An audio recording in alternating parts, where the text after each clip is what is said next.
Hello,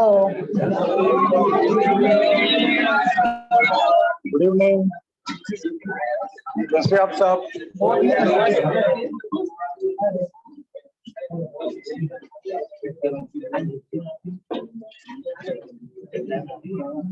okay, so start करें हम लोग।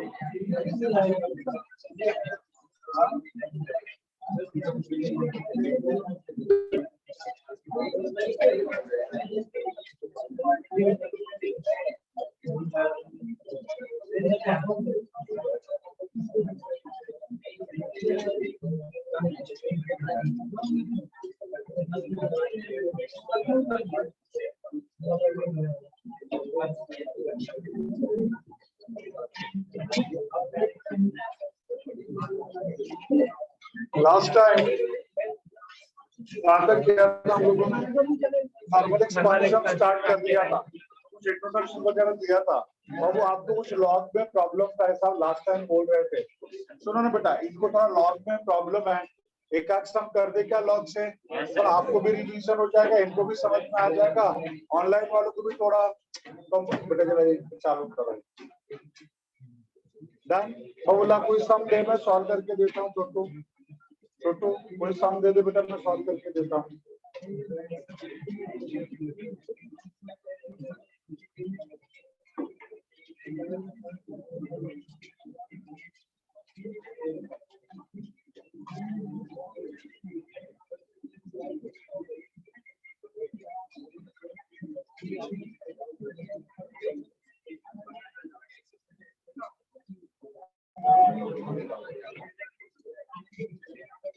ओके, ये वाला सम बीसी वाला, ये देखिए एक सम मैं लॉग से सॉल्व करके दे रहा हूँ आप लोगों को। लॉग से सर सॉल्व किया भी होगा पहले, एक बार फिर से, ताकि आप लोगों को कुछ डाउट रहेगा तो सॉल्व हो जाए। स्टार्ट करें। जैसे एक सम इन्होंने दिया है, BC equals to 6.67 10 power -11 5.98 10 power 24 6.4 10 power 6 plus 10 power 6। चलो यहाँ देखो कैसे सॉल्व करेंगे। लास्ट सब यहाँ देखो कैसे सॉल्व करेंगे। दिस इज, ऊपर कौन कौन से टर्म है, 6.67, दिस इज 5.98, और यहाँ पे 24 और -11 कितना हो जाएगा, 13 10 पावर 13 डिवाइड बाय यहाँ पे 10 6.4 प्लस 1, दोनों में से 10 पावर 6 कॉमन हो गया, तो यहाँ पे कुछ नहीं बचा, इसके लिए 1 और 6.4। अब इसको सॉल्व करेंगे तो क्या हो जाएगा बेटा, बोलो। 6.67 5.98, this is 7.4 into 10 power plus 6 ऊपर जाके -6 प्लस 6 ऊपर जाके -6 और 13 7, बट 7 रूट के अंदर नहीं चलेगा, या तो 6 करो या 8 करो, क्योंकि रूट का मतलब क्या होता है, पावर हाफ। इसके लिए यहाँ पे इवन नंबर का होना जरूरी है। क्यूब रूट होता तो उसका क्या होना जरूरी था, 3 के मल्टीपल्स। मेरी बात समझ में आ रही है? तो अब इसको क्या कर सकते हैं, इसको मैं 66.7 कर देता हूँ और ये हो जाएगा 10 पावर 6, बराबर है। अब इसको हम लोग क्या देखेंगे, एंटी लॉग ऑफ, इस पूरे का मतलब हाफ, रूट का मतलब क्या होता है, half. Log of 66.7 log of 5.98 minus log of 7.4 into 10 power 3। अब इसको कैसे सॉल्व करना है, तो देखो हाफ एज इट इज 66.7। छोटू कैरेक्टरिस्टिक्स कैसे पता चलता है, डेसिमल से पहले कितने डिजिट है, 2, तो नंबर ऑफ डिजिट -1, 2 -1 1। अभी क्या चेक करेंगे, 66 का 7, चेक करो लॉग में 66 का 7 8306 छोटू देख बराबर है क्या? लॉग देखना था बेटा 8241 लॉग है ना, यहाँ पे 5.98 तो 0.59 का 8 7767 माइनस 7.4 0.8692 उसको सॉल्व कर लो बेटा 8 10 1 10 1 62 antilog of 2.6008 0.8692 into 10 power 3 तो माइनस है ना बेटा 8 minus 2 6 10 10 minus 9 1 9 minus 6 3 5 15 minus 6 7 1 यहाँ पे क्या सॉल्व करोगे अभी that is equals to antilog of 1.7316 into 10 power 3 बराबर है और हाफ भी है तो डिवाइड बाय 2 भी करना पड़ेगा तो एंटीलॉग ऑफ 0.8658 into 10 power 3 क्या चेक करेंगे 86 का 5 का 8 क्यों एंटीलॉग डेसिमल के बाद देखने का रहता है ना बेटा चेक करो 86 का 5 का 8 कम छोटू 73 हाँ पॉइंट मत बोलो 7341 H तो यहाँ पे डेसिमल आफ्टर 1 तो यहाँ पे रहेगा 10 का पावर और यहाँ वाला 10 का पावर तो एज इट इज तो हो जाएगा 7.341 into 10 पावर 3 याद रहेगा सबको ठीक है समझा बोलो चलो अब हम लोग आ जाते हैं फिर से हमारे थर्मल एक्सपांशन वाले पार्ट में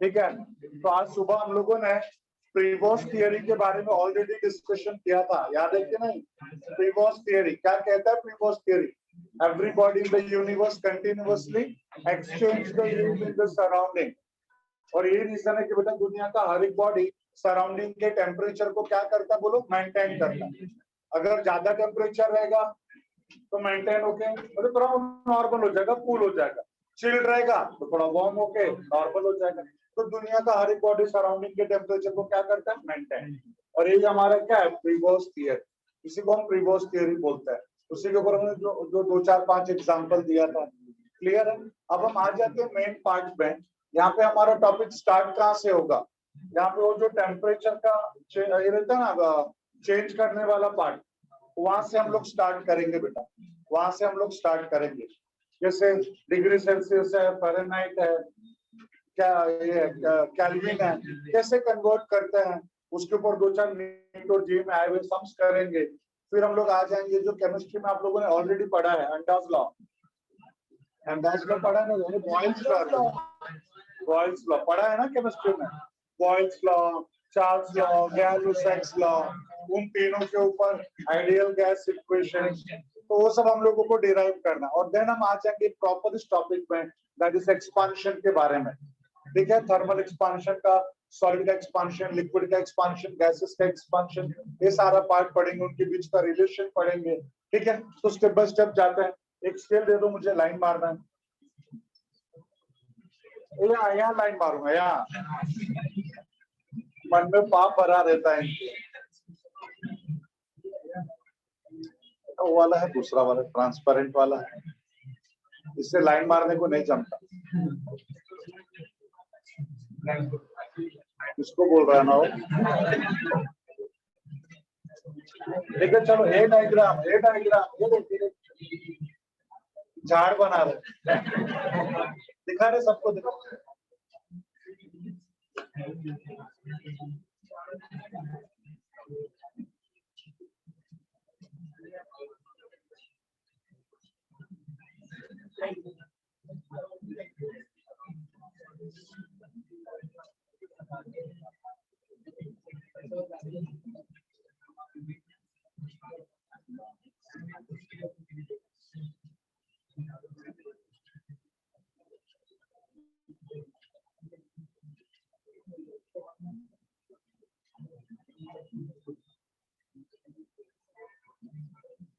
ओके, यहाँ देखो,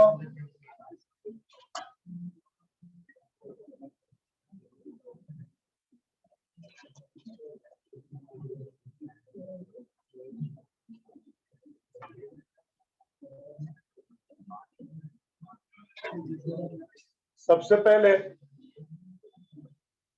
डिग्री सेल्सियस का स्केल। डिग्री सेल्सियस ने क्या किया बेटा, बोलो?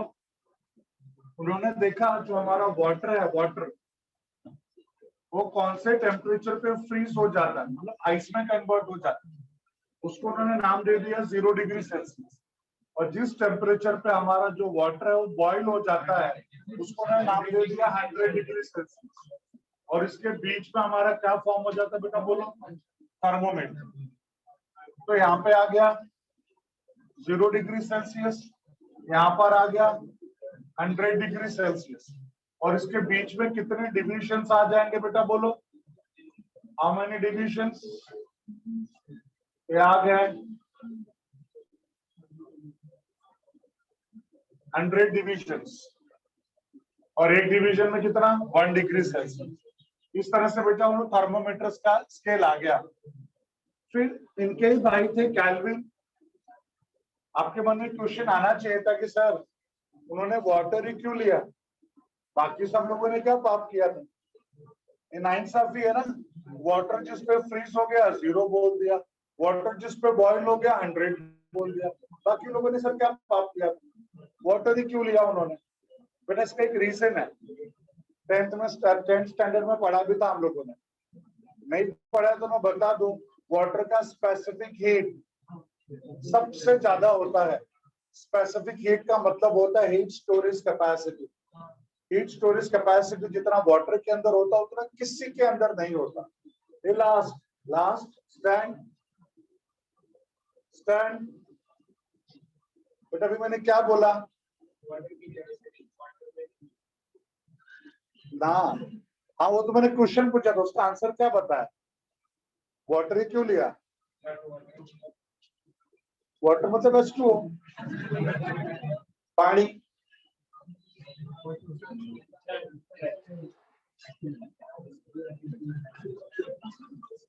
बाजू वाला स्टैंड,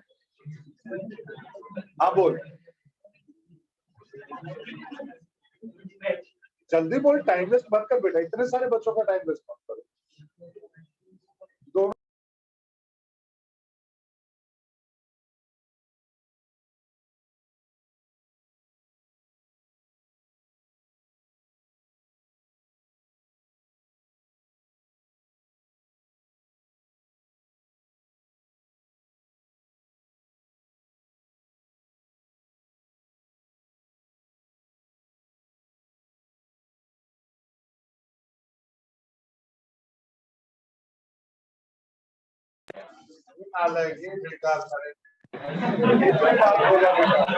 नहीं पढ़ना मत आया कर, उठ वहां से, भाग, दोनों जन भाग वहां से, जल्दी जल्दी।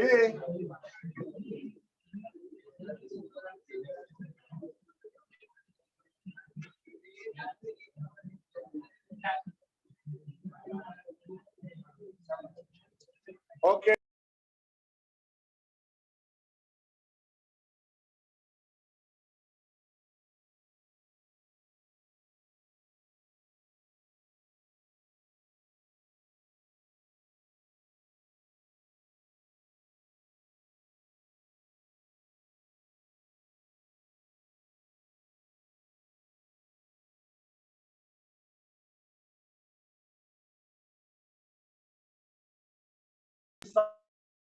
इसलिए उन्होंने क्या लिखा, वाटर। एक चीज क्लियर हो गया। नाउ द सेकेंड पॉइंट, उनके जो भाई थे कैल्विन, उन्होंने ये फाइंड आउट करने का कोशिश किया कि कौन से टेम्परेचर पे thermal vibration becomes zero, body का वाइब्रेशन क्या हो जाएगा, जीरो हो जाएगा, थर्मल वाइब्रेशन जीरो हो जाएगा। तो उनको पता चला -273 डिग्री सेल्सियस इस टेम्परेचर पे जाने के बाद ऑलमोस्ट सारे सब्सटेंसेस का थर्मल वाइब्रेशन जीरो होता है। थर्मल वाइब्रेशन मतलब क्या होता है, जब कभी भी बॉडी का टेम्परेचर बढ़ता है तो उसका वाइब्रेशन स्टार्ट होता है, ऐसा वाइब्रेट होता है। अपना ही देख लो बेटा, यहाँ से लेके बस चेक नाके तक भाग के जाओ, वो चुपचाप खड़े रहो, हाफोगे तो अलग बात है, खड़े रहो, तुम्हारा बॉडी लिटरली ऐसा वाइब्रेट होता है।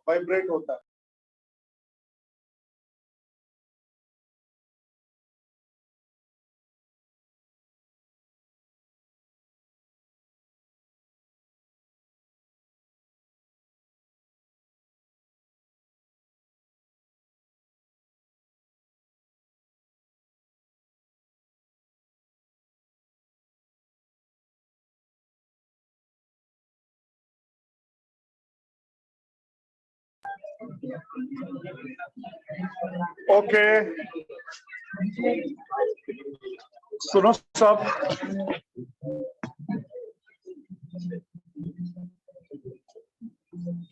ओके देखो, तो 0 डिग्री सेल्सियस 100 डिग्री सेल्सियस, इसके बीच में कितने डिविजन आगे बेटा बोलो, बराबर है।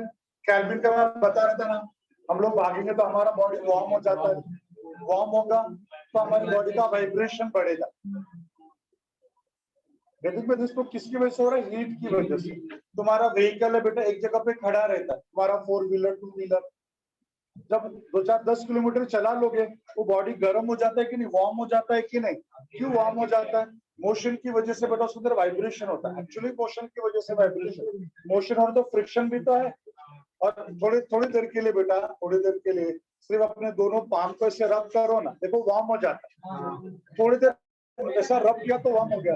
सोचो हैवी व्हीकल है, उसका मास ज्यादा है, फ्रिक्शनल फोर्स ज्यादा होगा, तो ज्यादा हीट जनरेट होगा, फिर वो भी वाइब्रेट, तो अभी गर्म हो जाता, वाइब्रेट होता है।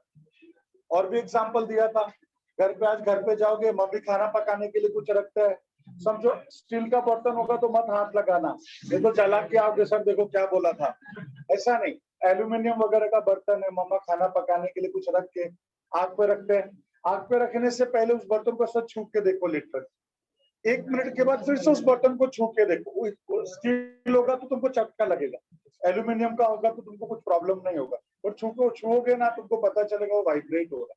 क्यों वाइब्रेट हो रहा है, हीट की वजह से। तो फिक्स है बेटा, थर्मल वाइब्रेशन इसी को बोलते हैं कि हीट की वजह से, थर्म की वजह से कोई भी बॉडी क्या होता है, ऐसा वाइब्रेट होता है, इसी को बोलते हैं हम लोग थर्मल वाइब्रेशन।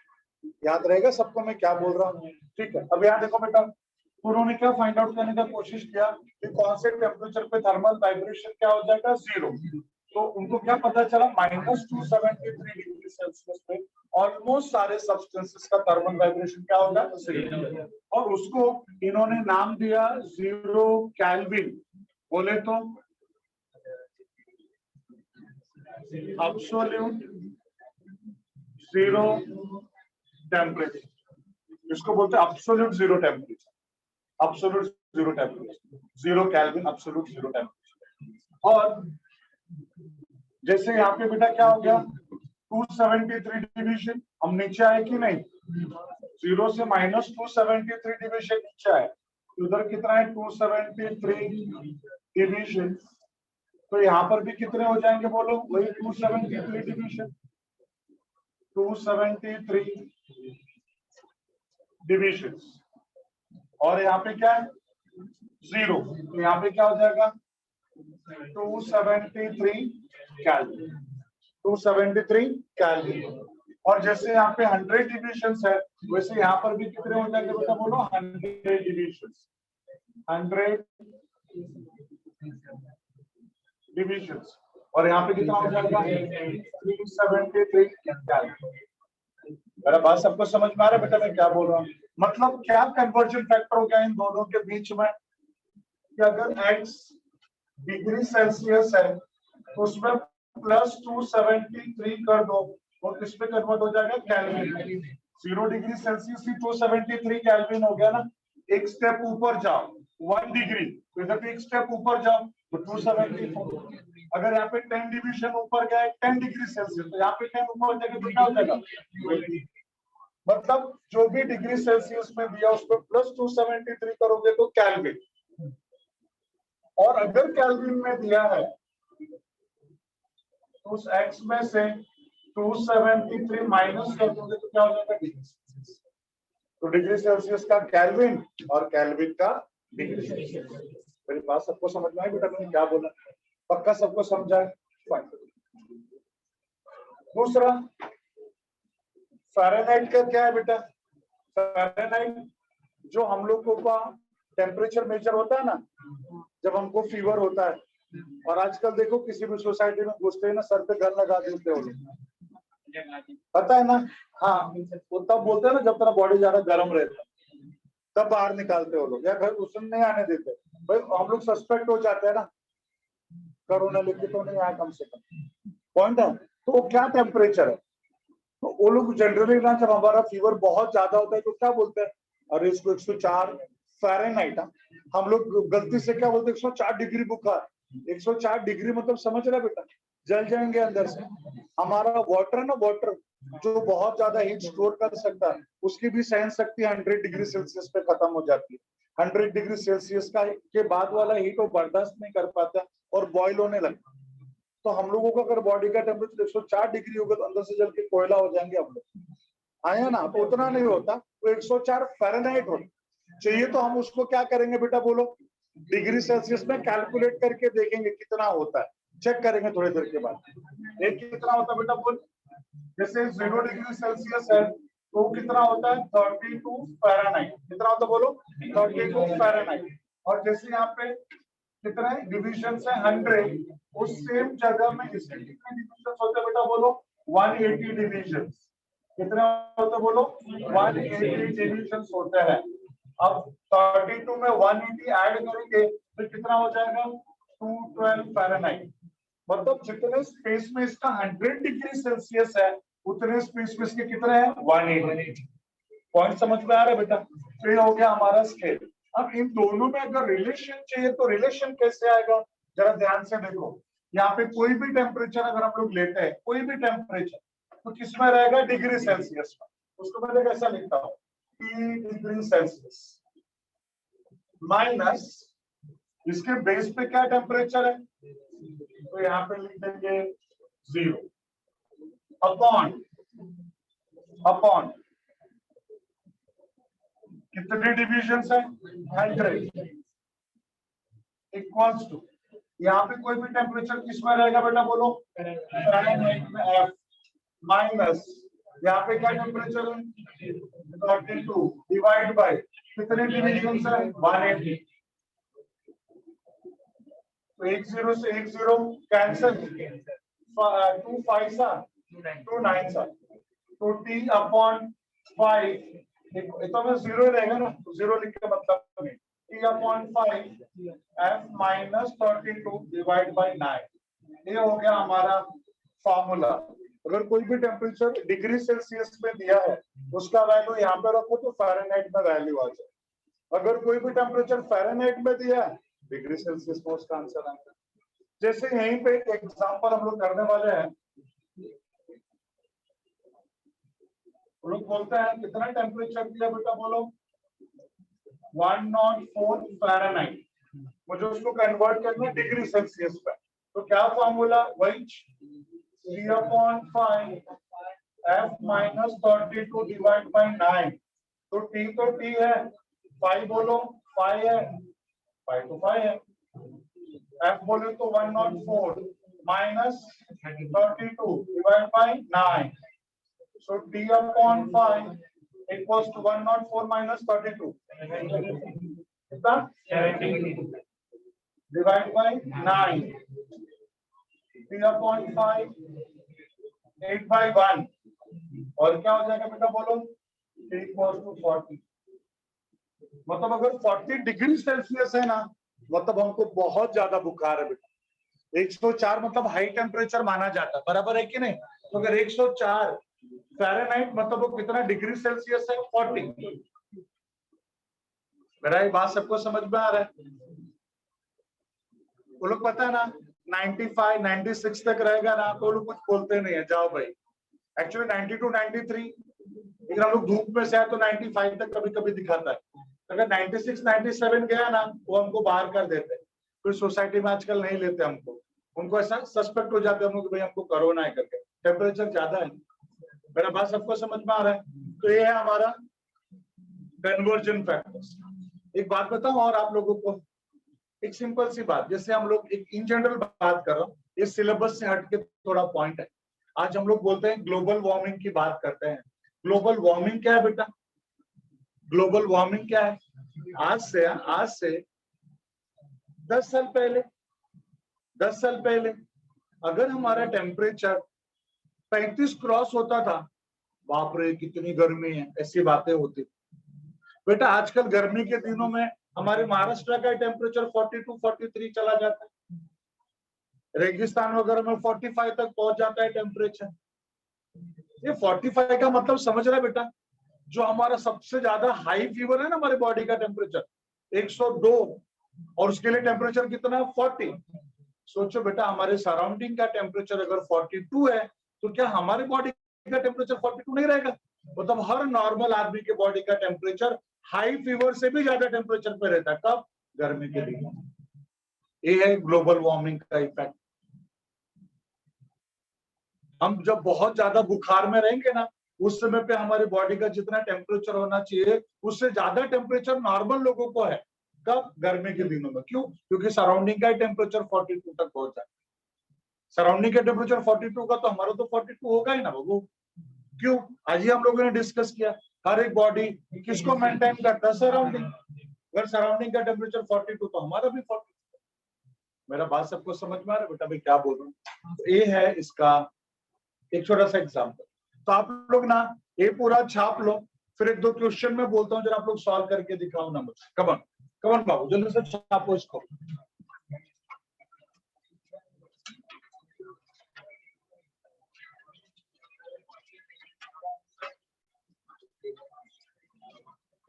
हाँ हाँ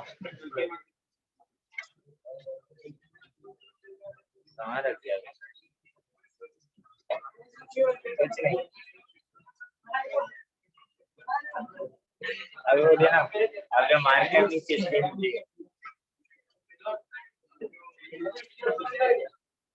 क्या है?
Yes.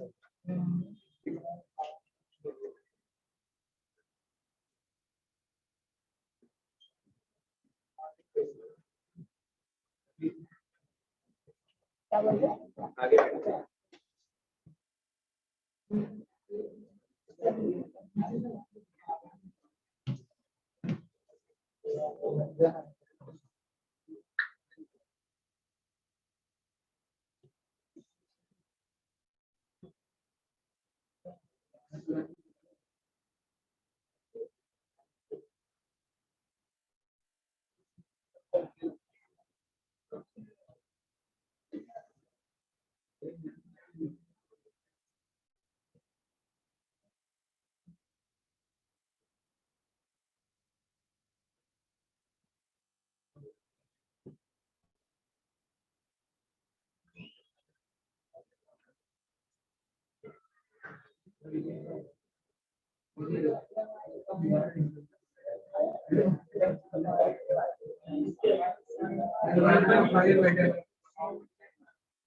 रहे हैं?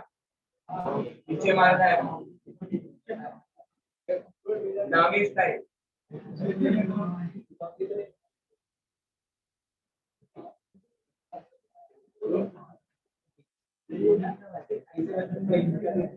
एक नंबर है पहले घुमा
तो बता लिख लिया सब लोगों ने?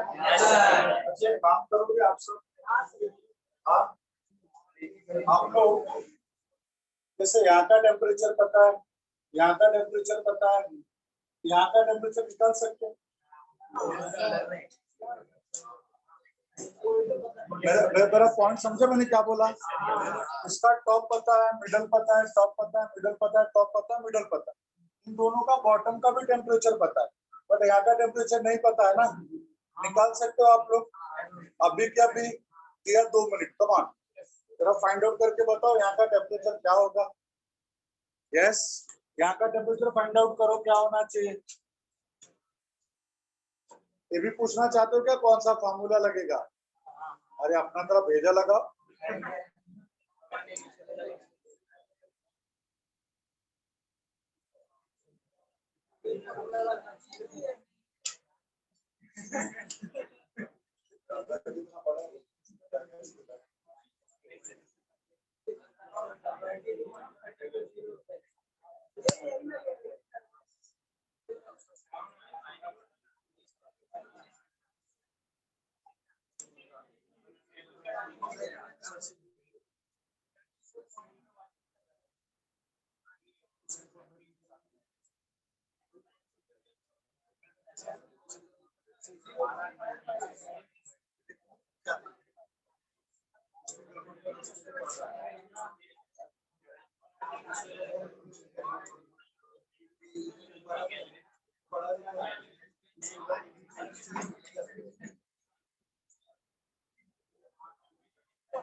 गलत है, हाँ गलत है, कुछ भी बोलेगा रे 0.5 कुछ भी बोलेगा। 373 गलत है।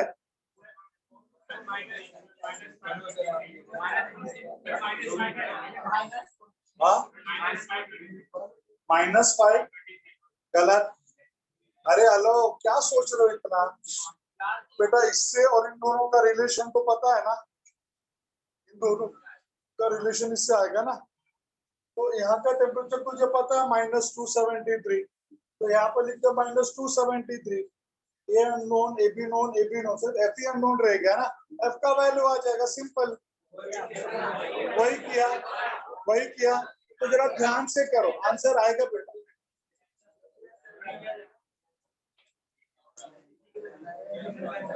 हाँ बेटा बोलो।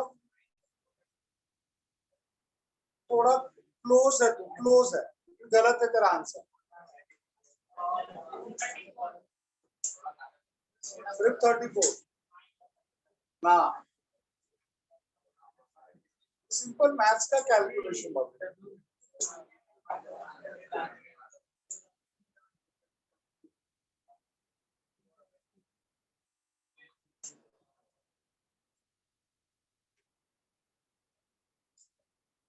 हाँ, मेरे का आंसर आ गया तानिया को, आदित्य मंडल को भी आंसर आ गया। -459.4 चेक करो। -459.4 आएगा। 4 और 6, 4 आए कि 6 आए, जरा चेक करो। -459.6 या -459.4, 6 और 4 जरा कंफर्म करो। 4 की 6 बाबू।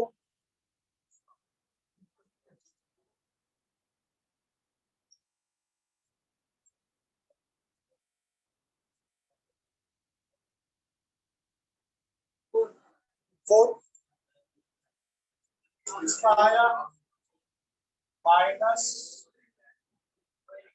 459.4 फ़ारेनहाइट क्या होगा बोलो? माइनस 459.4 याद रहेगा सबको? ये किसको नहीं आया अभी तक? तुम लोग क्या कर रहे होगे पता है क्या कर रहे होगे? सिंपल है बेटा, मेरे साथ पी की जगह पे लिख देंगे minus 327 sorry 273 minus 273 if I f minus 32 by 9 so f minus 32 is minus 273 9 divide by 5 अब इसको सॉल्व करो बेटा माइनस पे ही आएगा और ये वाला माइनस तरह क्या हो जाएगा प्लस करो देखो आएगा आंसर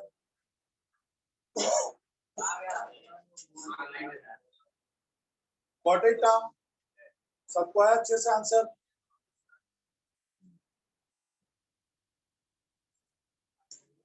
अभी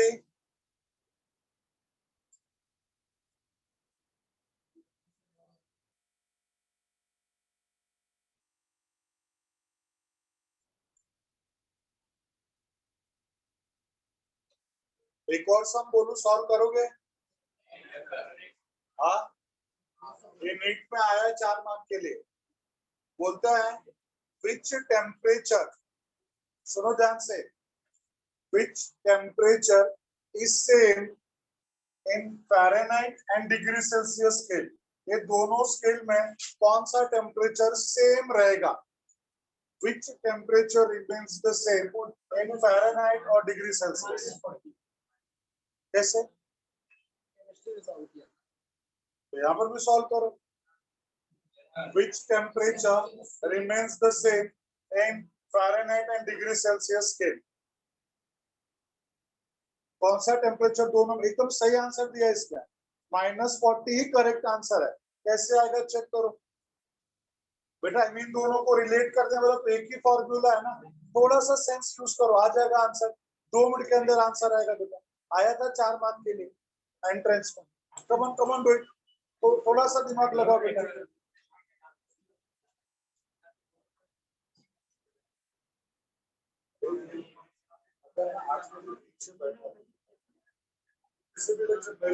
आगे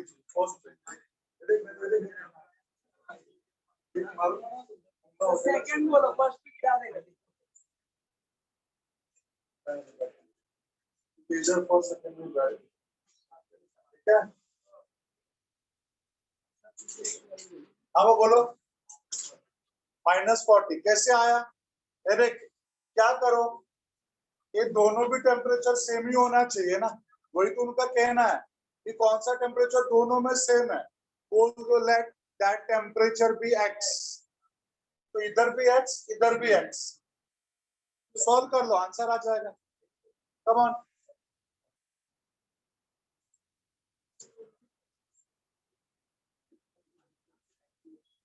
ये सबको आया क्या ऑनलाइन वालों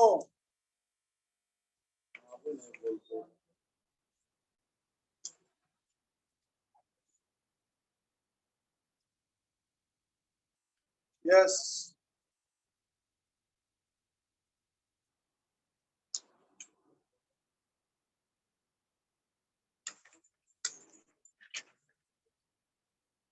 क्वेश्चन था कि which temperature is same in both the scale degree Celsius का स्केल और फ़ारेनहाइट का स्केल दोनों स्केल में कौन सा टेम्परेचर का रीडिंग सेम रहेगा ऐसा क्वेश्चन था which temperature remains the same in both the scale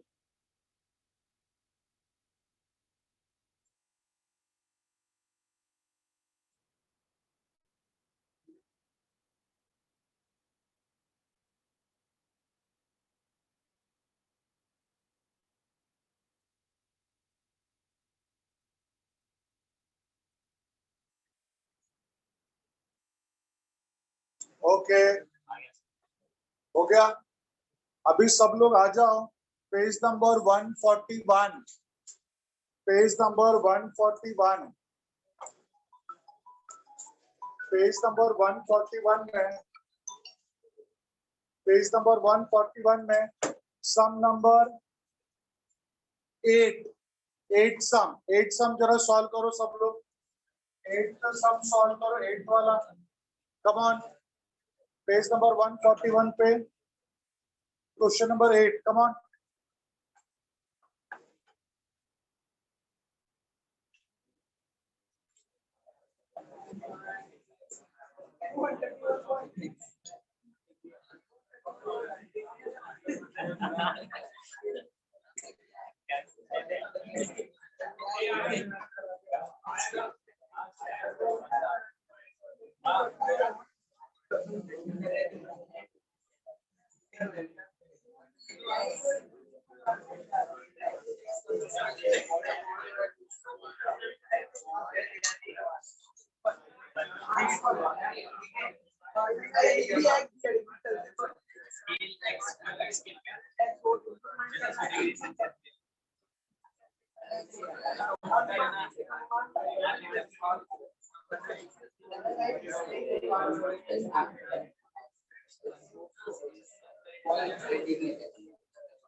पानी लगा कुछ मिक्स रहेगा।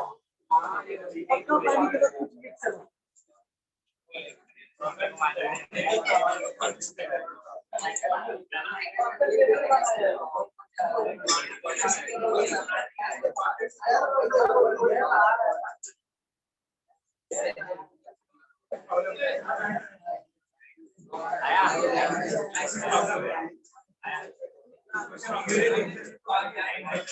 पानी में मिलावट है।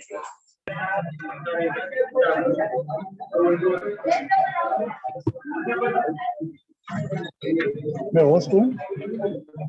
हाँ कुछ नहीं, मत बनाओ ना, ये ले लो।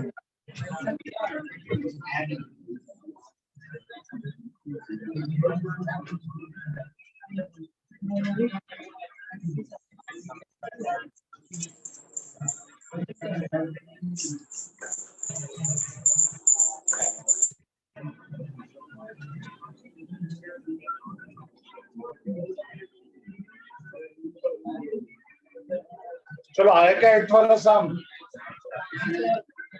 हाँ नहीं आ रहा है। ये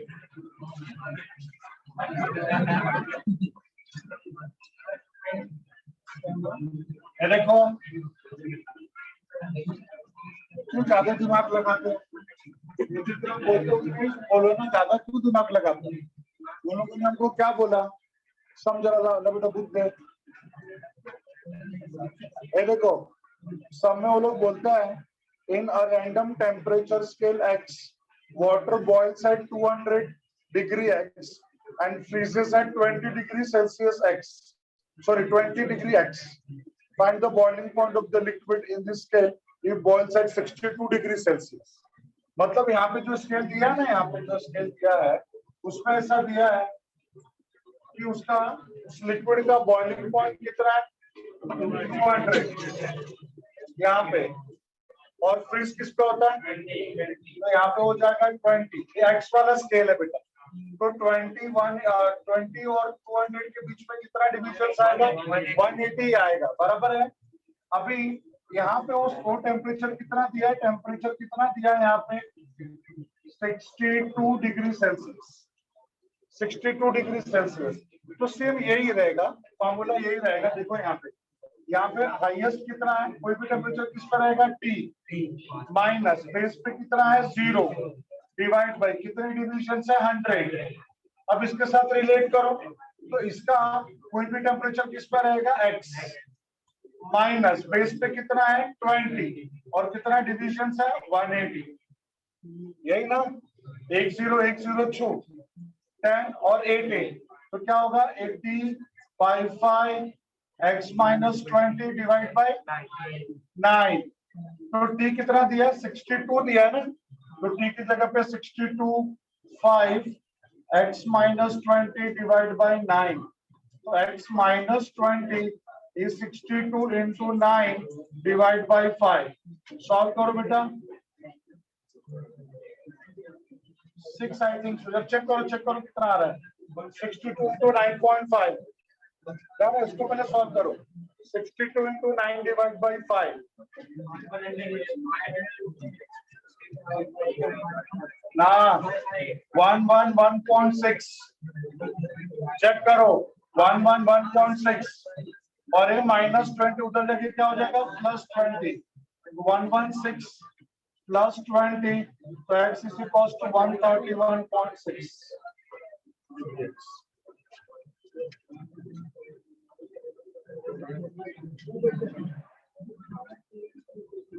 हेलो एरिक, मेरी बात सुनो, ये फ़ारेनहाइट स्केल है, ऐसा कुछ नहीं है। ये फ़ारेनहाइट स्केल लेके मैं सॉल्व कर रहा हूँ, ऐसा कुछ नहीं है। वो लोगों ने जो हमको बताया मैं उसके हिसाब से ड्रॉ किया। इसका तो फिक्स्ड है ना डिग्री सेल्सियस का, वो चेंज होगा क्या, नहीं। वो लोगों ने हमको क्या बताया, इस टेम्परेचर पे बॉयल होता है और इस पे फ्रीज होता है। तो हमारा वाटर किस पे होता है, 0 और 100 पे, तो इसके इक्विवेलेंट पे इसको 200, इसके इक्विवेलेंट पे इसको क्या लिख दिया 20। अगर यहाँ का टेम्परेचर 62 है तो फिर यहाँ का क्या होगा, तो फिर वही रिलेशन फाइंड आउट किया। पॉइंट समझा भी मैंने क्या किया। हाँ 180 डिवीजन क्यों हुआ बोल रहे हैं, कोई मेरे को पूछ रहा है 180 डिवीजन क्यों हो गया, क्योंकि बेटा यहाँ का टेम्परेचर है 200 और बॉटम का बोला है 20। अगर 20 और 200 है तो कितने डिविजन होंगे, 180 डिविजन ही होंगे ना, इसके लिए 180 डिवीजन। समझा भी, यस ओके।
डन, आगे बढ़े भी हम लोग।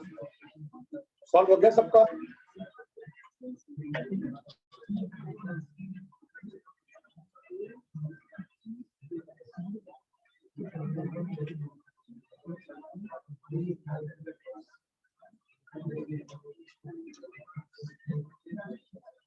एक बात बताओ, फ़ारेनहाइट स्केल मतलब क्या? वो समझ गया, डिग्री सेल्सियस समझ गया, केल्विन समझ गया, उनका रिलेशन समझ गया। बट बेटा कभी भी वो लोग बोलते हैं एब्सोल्यूट टेम्परेचर, इसका क्या मतलब होता है? एब्सोल्यूट टेम्परेचर का मतलब होता है that temperature should be in kelvin, compulsory बेटा। डिग्री सेल्सियस तो अलग है, फ़ारेनहाइट भी अलग है। एब्सोल्यूट बोला मतलब केल्विन, ठीक है। अब जो 3 लॉज आप लोग केमिस्ट्री में पढ़े हो, फिर से लिख के देने की जरूरत है क्या?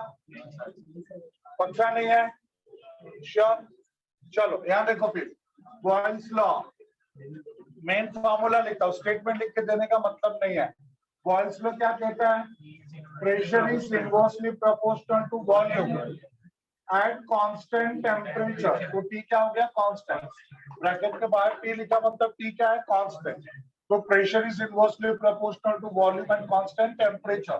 तो फार्मूला क्या हो जाएगा बेटा? बोले यहाँ पे P1 P2 P2 by P1 eight constant temperature.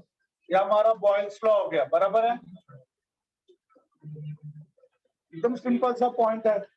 ये वॉल्यूम है, उसके ऊपर का प्रेशर है। अगर प्रेशर से बढ़ाया तो वॉल्यूम थोड़ा कम हो जाएगा कि नहीं? प्रेशर बढ़ाएंगे तो वॉल्यूम कम हो जाएगा कि नहीं? और अगर वॉल्यूम बढ़ेगा तो सीधी सी बात है प्रेशर कम हो। तो प्रेशर और वॉल्यूम का क्या है? Inverse variation. दूसरा है चार्ल्स लॉ। चार्ल्स लॉ क्या कहता है? Volume is directly proportional to absolute temperature at constant pressure. क्यों बेटा ऐसा होगा? क्यों ऐसा होगा? इसके पीछे का रीजन क्या है? जानना है कि नहीं जानना? देख बेटा, मान लो ये वॉल्यूम है तेरे रूम का, ये रूम का वॉल्यूम है, इसमें बहुत सारे गैस मॉलिक्यूल्स है। अगर यहाँ का टेम्परेचर बढ़ेगा तो गैस मॉलिक्यूल्स एनर्जेटिक होंगे, फास्टर एंड फास्टर मूव होंगे। मेरी बात सबको समझ में आ रही? मैं क्या बोल रहा हूँ? जितना ज्यादा एनर्जी होगा उतना फास्टर एंड फास्टर मूव होंगे हो। जितना ज्यादा फास्ट मूव होंगे उतना ज्यादा वेलोसिटी के साथ जाके कोलाइड होंगे। अब जरा खड़ा हो जाए 1 मिनट के लिए। सॉरी बेटा, ये देखो पहले सॉरी बोल रहा हूँ तेरे को। ये देख बेटा, लगा क्यों लगा? मेरा बच्चा बोल ना, बैठ सब, बैठ बेटा बैठ। ये देख देख बेटा, गिरेगा तो थोड़ा सा आगे ऊपर कर। लिसन, उसका रीजन जरा ध्यान से देखो। मैं इसको ऐसा स्लो मारूं तो और फास्ट मारूं तो मेरे हाथ का तो वजन उतना ही है, 2.5 किलो, बराबर है। अब पॉइंट ऐसा है, अगर मैंने इसको ऐसा स्लो मारा तो वेलोसिटी कम है, और ऐसा फास्ट मूव किया तो वेलोसिटी ज्यादा है। मास दोनों ही केसेस में सेम, बट अगर वेलोसिटी ज्यादा तो मोमेंटम ज्यादा, वेलोसिटी कम तो मोमेंटम कम। तो अगर मेरा मोमेंटम ज्यादा है और फाइनली 0 हो रहा है, इस पॉइंट को जरा समझने का कोशिश करो बेटा, बहुत इंपॉर्टेंट पॉइंट बोल रहा हूं मैं। तुम बताओ, एक और बात बताओ, पहले क्वेश्चन पूछता फिर उसका आंसर देता। तुम लोग स्विमिंग पूल में जाते हो, एक हाइट पे जाके मस्त पानी में जंप करते हो, मजा आता है बेटा। हाइट पे जाओ, नीचे कूद जाओ, नीचे पानी नहीं है, डबल मजा आ जाएगा। रीजन बोल क्या है बेटा इसका? न्यूटन का second law of motion, force क्या होता है? Rate of change of momentum, change in momentum upon time. इसके केस में मैं बता रहा हूं, पहले मैं सब स्लो मारा, सेकंड सब फास्ट मारा। देख, अगर मैं स्लो मारा फिर भी इसके बॉडी को मेरा हाथ टच होते इसका वेलोसिटी क्या हो गया 0। और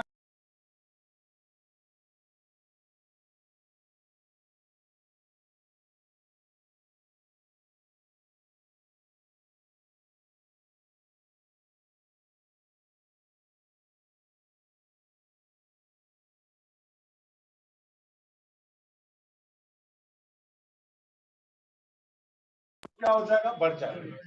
डिनोमिनेटर चेंज इन मोमेंटम ज्यादा है तो फोर्स ज्यादा हो जाएगा, बराबर है। और फर्स्ट टाइम जब मैंने सब स्लो मूव किया तो मेरा वेलोसिटी कम था, मोमेंटम कम था, और फाइनली क्या हो गया 0। तो चेंज इन मोमेंटम क्या हुआ, कम। और मैंने सब स्लो मूव किया तो टाइम क्या लगा, ज्यादा। इसके लिए आपने फोर्स क्या हो जाएगा, कम, और उसको नहीं लगा। मेरा बात सबको समझ में आ रहा है? तो ये है rate of change of momentum का कॉन्सेप्ट। बेटा अगर यहाँ पे पानी है ढेर सारा, हम लोग ऊपर से पानी से जंप करते हैं, ऐसे जंप करते हैं पानी के अंदर। बेटा अगर यहाँ पे पानी है तो हमको नीचे तक पहुंचने के लिए ज्यादा समय लगेगा। तो यहाँ से नीचे आते आते वाटर, पता है ना उसके अंदर अपथ्रस्ट होता है, हमको बाहर फेंकता है बेटा, बाहर फेंकता है। जब पानी हमको ऊपर की तरफ फेंकेगा तो नीचे पहुंचते पहुंचते हमारा वेलोसिटी क्या हो जाएगा, 0। 0 नहीं होगा, बहुत कम हो जाएगा, एंड फाइनली 0 हो जाएगा। तो चेंज इन मोमेंटम क्या हो गया बेटा, इस केस में बोलो कम हो गया। और पानी है तो यहाँ से यहाँ तक जाने के लिए टाइम भी ज्यादा लगेगा, फोर्स क्या लगेगा, कम। मतलब एक्शन क्या होगा, कम, रिएक्शन क्या होगा, कम। एक्शन कम तो रिएक्शन भी कम बेटा। और याद रखो हमको कभी भी एक्शन की वजह से नहीं लगता, हमको रिएक्शन की वजह से लगता है। हवा में फाइट मार लगेगा, वही फाइट दीवार को मार, फ्रैक्चर हो जाएगा बेटा। तेरा हाथ, दीवार फ्रैक्चर नहीं होगा, तेरा हाथ फ्रैक्चर हो जाएगा। पॉइंट है कि नहीं बेटा? क्यों? तो हमको ना, हम हवा में तो बहुत जोर जोर से फाइट मार रहे थे तो हमारे हाथ को लगा क्या, मतलब एक्शन की वजह से हमें नहीं लगता। किसकी वजह से लगता है, रिएक्शन की वजह से। तो हमारा वेलोसिटी कम होने की वजह से, चेंज इन मोमेंटम कम होने की वजह से, फोर्स कम होने की वजह से हमारा एक्शन क्या हो गया, कम। जब एक्शन कम है तो रिएक्शन से क्या होगा, कम होगा ना, हमको नहीं लगेगा। और बेटा अगर मान लो यहाँ पे वाटर है ही नहीं तो यहाँ पे हमारा वेलोसिटी बहुत ज्यादा था और अगले मोमेंट पे क्या हो गया, 0। तो चेंज इन मोमेंटम क्या हो गया, बहुत ज्यादा, और उसके लिए टाइम बहुत कम लगा। फोर्स बहुत ज्यादा बढ़ जाएगा बेटा, एक्शन बहुत ज्यादा हो जाएगा, रिएक्शन बहुत ज्यादा होगा, और हमारी हड्डियां टूट जाएगी। पॉइंट सबको समझा बेटा, क्या रीजन है? तो वही चीज यहाँ पर भी है, देख गैस मॉलिक्यूल्स है, जब उसका ना एनर्जी बढ़ेगा, यहाँ पे जब टेम्परेचर बढ़ेगा तो gas molecules moving faster and faster, जितना फास्ट होंगे उतना ज्यादा वेलोसिटी के साथ जाके वॉल पे कोलाइड होंगे, मतलब वॉल्स पे उतना ज्यादा क्या एक्सर्ट करेंगे, प्रेशर, एक्चुअली फोर्स एक्सर्ट करेंगे। But total force upon total area pressure दे देगा कि नहीं, फोर्स अपॉन एरिया, तो प्रेशर बढ़ेगा भी। बट उन लोगों ने क्या बोला है, प्रेशर क्या रहना चाहिए, कांस्टेंट। तो प्रेशर कांस्टेंट रखने के लिए ये वॉल्स को क्या होना पड़ेगा, पीछे शिफ्ट होना पड़ेगा, ऐसे शिफ्ट होना पड़ेगा, उसको बढ़ना पड़ेगा पीछे, प्रेशर कांस्टेंट रखने के लिए। ये समझना है प्रेशर कांस्टेंट रखने के लिए क्यों मूव होना है, प्रैक्टिकली समझना है। अरे इधर जल्दी यार, प्रेशर ये तो कुछ इधर मिलेगा नहीं बुक में जो बता रहा हूँ, नहीं ये देख, मारा नहीं, मारा ऐसे करेगा, ऐसे करेगा। मीनिंग समझो बेटा प्लीज, इसका मीनिंग समझो रे, मीनिंग समझो। ये बेटा देख, मैं तेरे सर पे सब फिंगर से सब प्रेस करूंगा और तू तेरे सर पे सब पीछे नहीं लेके जाएगा, दूसरे सर को पीछे नहीं लेके जाएगा। प्रेशर कांस्टेंट का क्या मतलब होता है बेटा, प्रेशर बढ़ना नहीं चाहिए, दैट शुड रिमेन कांस्टेंट। अरे तू तेरा सर पीछे नहीं लेके जाएगा, अगर आप दुखा, सर दुख रहा है, सर दुखा कि नहीं दुखा, बराबर है। और अब मैं तेरे को ऐसा प्रेशराइज करूंगा ना तो सबसे सब पीछे लेके जा, ऐसे प्रेशर किया, इस बार तेरे को फोर्स फील हुआ, इस बार हुआ।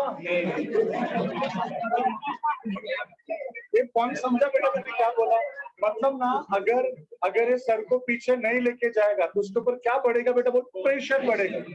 लेकिन हम लोगों ने कंडीशन क्या रखा है, प्रेशर शुड रिमेन कांस्टेंट। तो प्रेशर को कांस्टेंट रखने के लिए इस वॉल को क्या होना पड़ेगा, शिफ्ट होना पड़ेगा। तो जितना ज्यादा टेम्परेचर बढ़ेगा उतना ज्यादा एनर्जी के साथ मूव होंगे, उतना ज्यादा वेलोसिटी के साथ मूव होंगे, उतना ज्यादा फोर्स होगा उतना ज्यादा प्रेशर होगा, और उस प्रेशर को मेंटेन करने के लिए उनको क्या होना पड़ेगा, मूव। अगर ये पीछे पीछे ऊपर नीचे मूव होंगे और तभी इस रूम का क्या बढ़ जाएगा, वॉल्यूम। इसके लिए बोलते हैं वॉल्यूम इज डायरेक्टली प्रोपोर्शनल। इसको क्या बोलेंगे, volume is directly proportional to temperature. ये सब तो क्लियर है बेटा, यहाँ पे कोई प्रॉब्लम नहीं है। और यहाँ पे कांस्टेंट प्रेशर, क्या लिखेंगे यहाँ पे बोलो, V1 by V2 equals to T1 by T2। ये हो गया। तीसरा वाला क्या बेटा बोलो, गैलो-सैक्स लॉ। गैलो-सैक्स लॉ क्या कहता है, pressure is directly proportional to temperature at constant volume. अगर वॉल्यूम फिक्स्ड है और टेम्परेचर बढ़ेगा, सीधी सी बात है, इनका एनर्जी बढ़ेगा, फास्ट मूव होंगे, ज्यादा वेलोसिटी के साथ जाके कोलाइड होंगे, तो प्रेशर बढ़ेगा कि नहीं। और लोगों ने बोल दिया वॉल्यूम इज कांस्टेंट, मतलब वॉल्यूम चेंज नहीं होना चाहिए। वो कब चेंज नहीं होगा, जब ये सारे वॉल्स क्या रहेंगे, फिक्स। और जब ये ज्यादा वेलोसिटी के साथ जाके मूव होंगे तो क्या बढ़ेगा बेटा बोल, फोर्स, प्रेशर बढ़ेगा। तो pressure is directly proportional to absolute temperature. ये आ रहा है सबके दिमाग में, आया एग्जांपल, अच्छे सबको समझा है। तो क्या लिखेंगे बेटा बोल, P1 by P2 P1 by P2 eight constant volume. अब इन तीनों को मिला के, इन तीनों को मिलाया हम लोगों ने, तो एक नया लॉ क्या बन जाएगा बेटा, देख वो बनेगा PV by T equals to constant. क्यों PV by T is constant, इसमें बेटा ये तीनों भी लॉज इसके अंदर आ गए, तीनों भी लॉज इसके अंदर आ गए।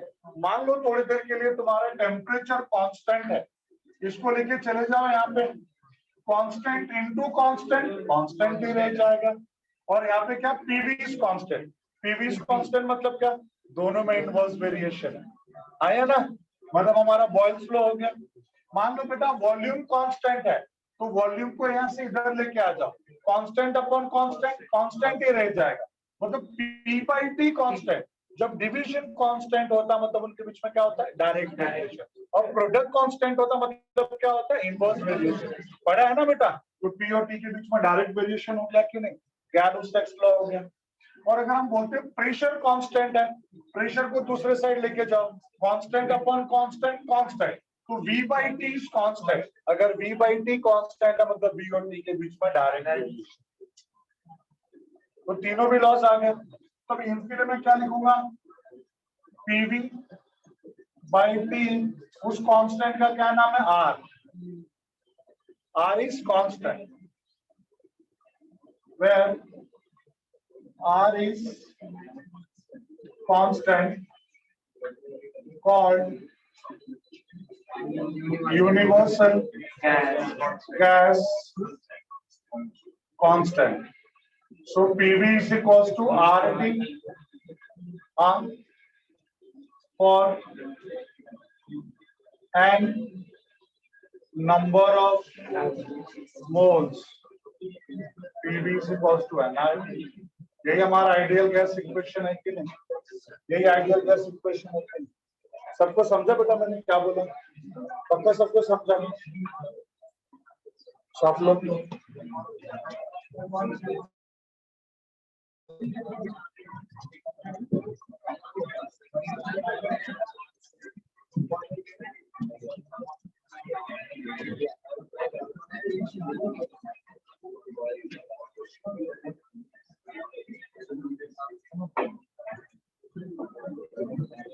सबको समझा है क्या,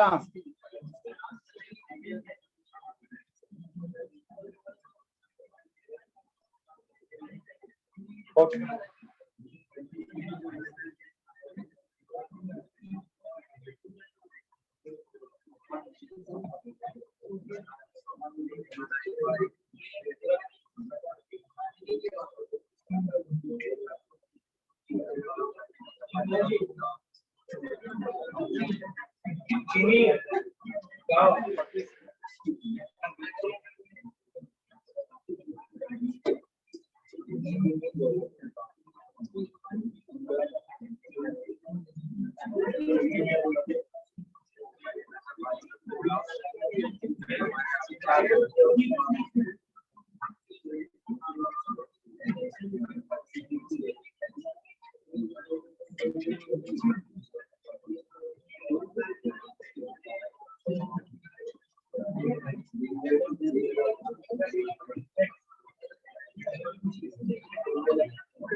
सबका ओके बेटा लिख लिया चलो okay bye then see you next